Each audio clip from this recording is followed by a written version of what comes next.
JLKM की केंद्रीय महासचिव बसंती हेम्ब्रम भी इस वक्त हमारे साथ मौजूद है। बातचीत करते हैं क्योंकि कुछ दिन पहले ही जेएलकेएम के जो सुप्रीमो है जयराम महतो, उन्होंने स्पष्ट कर दिया था कि वो अपने समाज के साथ। हमारे साथ बसंती जी मौजूद है। बसंती जी, आज आप यहाँ पर पहुंचे हैं। जो कुर्मी लगातार मांग कर रहा है, हाल ही के दिनों में जो सुप्रीमो है जयराम महतो, उन्होंने ये कहा है कि वो अपने समाज के साथ है। आप यहाँ पर है, ये पहले बताइए कि आप किनके साथ है? आप पार्टी के साथ है कि समाज के साथ? देखिए, हर आदमी का समाज ही उसकी पहचान होती है और समाज ही उसका अस्तित्व है। इसलिए बाकी चीजें बाद में आती हैं। सबसे पहले आता है समाज और दूसरे में आता है राजनीति।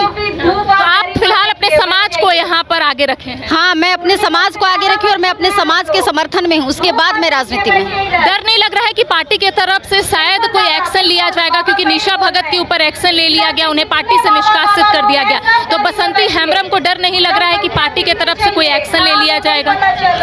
देखिए, सबसे पहले बात है कि हमारे जो केंद्रीय अध्यक्ष खुद वो पहले अपने समाज को प्रेफरेंस दे रहे हैं कि समाज सबसे पहले आता है और उसके बाद आती है राजनीति। तो इसी तरह हर आदमी के लिए सच्ची है कि पहले समाज आता है और उसके बाद आती है राजनीति।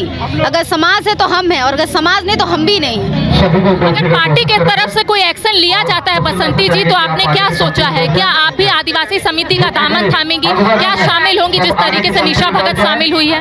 देखिए, सबसे पहले बात है ना कि राजनीति अलग चीज होती है, समाज अलग चीज। आप समाज में शामिल हो रहे नहीं हो, लेकिन जिस समाज के आप हैं उसमें तो आपको रहना ही होगा।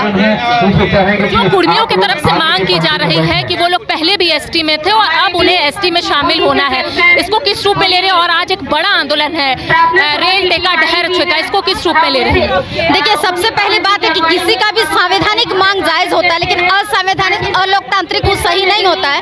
और जहाँ तक आप बोल रहे कि उनका कहना है कि पहले वो आदिवासी में थे, अब उनको हटा दिया गया, तो मैं इस बात को सही नहीं मानती हूँ। 1913 में गलती से स्लाइस डाल के उनका ट्राइब लिखा गया था, लेकिन 1914 में ब्रिटिश कॉलोनी द्वारा फिर से नोटिफिकेशन निकाला गया। That was typing mistake, clinical mistake, और इसलिए लोगों को हटाया गया। लेकिन वो जिस तरीके से लड़ रहे हैं, उनका बेसिक जो है वो गलत है। अच्छा, तमाम जो कुर्मी नेता है उन लोगों का कहना है कि हम लोगों की जो मांग है वो तो भारत सरकार से है, तो झारखंड के आदिवासियों को क्यों इतनी परेशानी हो रही है? अगर भारत सरकार को ऐसा लगेगा कि इन लोगों की जो मांग है वो जायज नहीं, तो भारत सरकार निर्णय लेगा।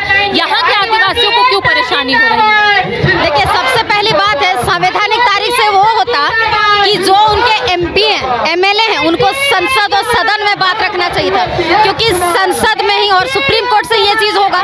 तो रेल टेका हमको लगता है असंवैधानिक है, इससे लोगों को परेशानी हो रही है, आर्थिक क्षति हो रहा है देश को।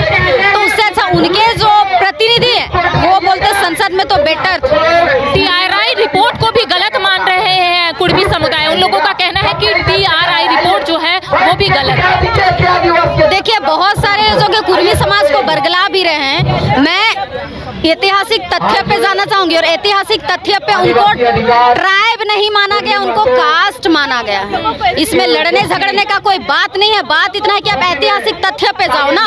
और अगर आप देखेंगे तो पहले हमारे जो कुर्मी समुदाय से विनोद बिहारी महतो जी थे, उन्होंने भी शिवाजी समाज की स्थापना की थी। खुद को वो लोग शिवाजी समाज के मानते हैं वंशज।